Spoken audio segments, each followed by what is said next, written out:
So here I have with me the Logitech G Pro X Superlight 2 that has just been released in the market, and on the left I have the Logitech G Pro X Superlight 1.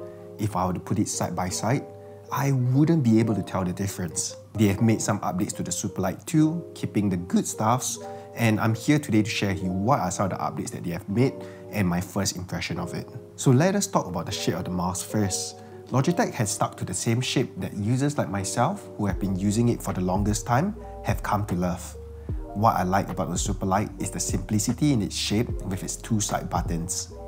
The Superlight 1 and 2 looks physically similar, and if you were to put it side by side, you probably would not be able to tell the difference.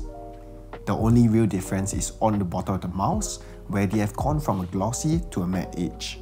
Although I love the current sizing of the mouse, and it fits well on my hands, I would love to see Logitech coming out with a variety of sizes. I have seen many gamers, both male and females, using the mouse, but sometimes the mouse could be a tad too large for their hands. By having a variety of options, it allows more gamers to try out different mouse sizing and have one that fits perfectly in the palm of their hands. I'm glad that the weight of the Superlight 2 has been kept fairly consistent with the Superlight 1, and it doesn't have a drastic change in the weight. The Superlight 2 currently comes in at 63 grams, whereas the Superlight 1 comes in at 60 grams. For many FPS gamers, even for myself, every gram makes a difference, and you may require up to a few weeks to even months to get used to a change of weight.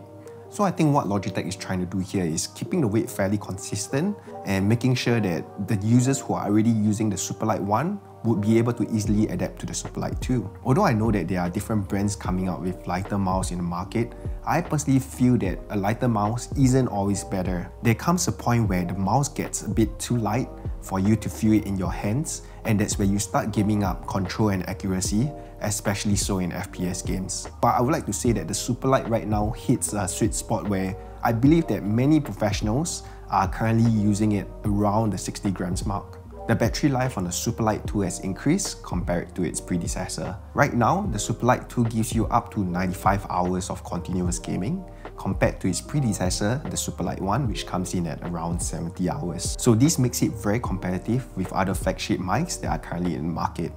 Personally, I have been using this for thousands of hours, and I have never once ran into a battery issue.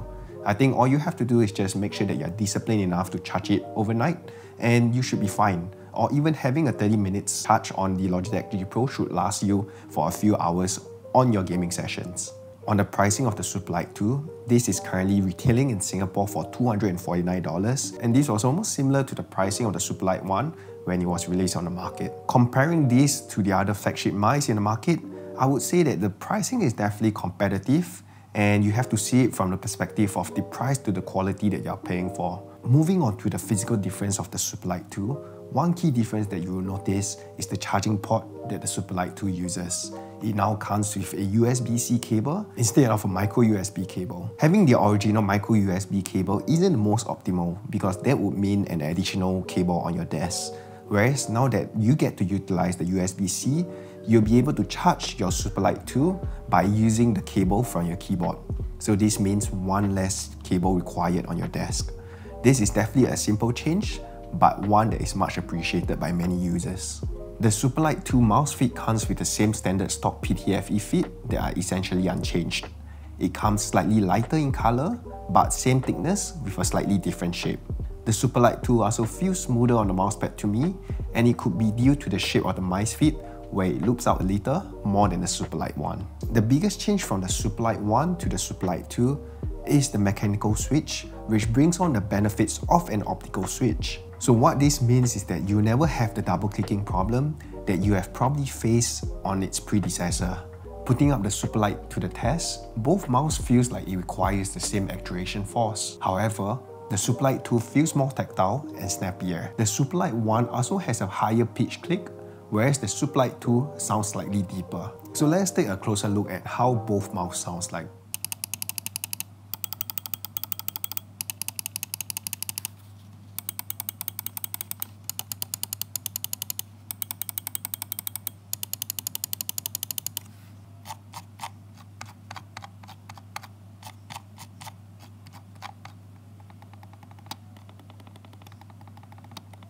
For both the side buttons and the screw wheel, it feels pretty similar to the Superlight 1.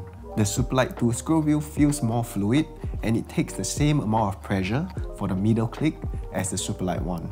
The side buttons feel exactly the same with a light tactile click, with a slightly mushy feel. There isn't much updates to these two functions, but I hope to see some future iterations on the side buttons, especially for people who uses this really often. Briefly covering about the specs on the Superlight 2, the Superlight 2 now boasts a polling rate of 2000 Hz, comparing to its predecessor, which comes in at 1000 Hz. So to simplify what polling rate means, it just means that the mouse is updating 2000 times a second, which means that you should be getting a more responsive mouse. So then the question comes in again, does a higher polling rate means a better mouse? So the answer to that is yes and no.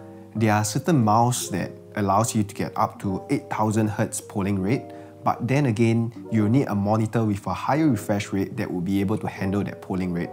Also at the same time, do not forget that you're getting up to 95 hours of battery life on a 2000 Hz mouse, which is really not too bad. For many of us who are average gamers, you probably wouldn't feel much of a difference between 1000 and 2000 Hz. But then again, if you are an avid gamer who plays a lot of FPS games, you'll probably notice a difference in responsiveness between a 1000 Hz mouse versus a 2000 Hz mouse. So here are my closing thoughts on the Superlight 2. Logitech has made some updates to the mouse, but they have kept many of the things that we like about the Superlight 1. If you are someone who do not own a Superlight as of today and you are thinking of picking up one, I would say that go for the Superlight 2 because it comes with the Optical-Mechanical switches and it helps with the double clicking issue. Whereas if you are someone who already owns the Superlight 1, let me know what do you think about the Superlight 2 in the comments down below and whether do you think it's worth the upgrade. If you enjoyed this video, do not forget to hit the like button below and share and subscribe to the channel. I really appreciate you watching this and I will see you on the next video.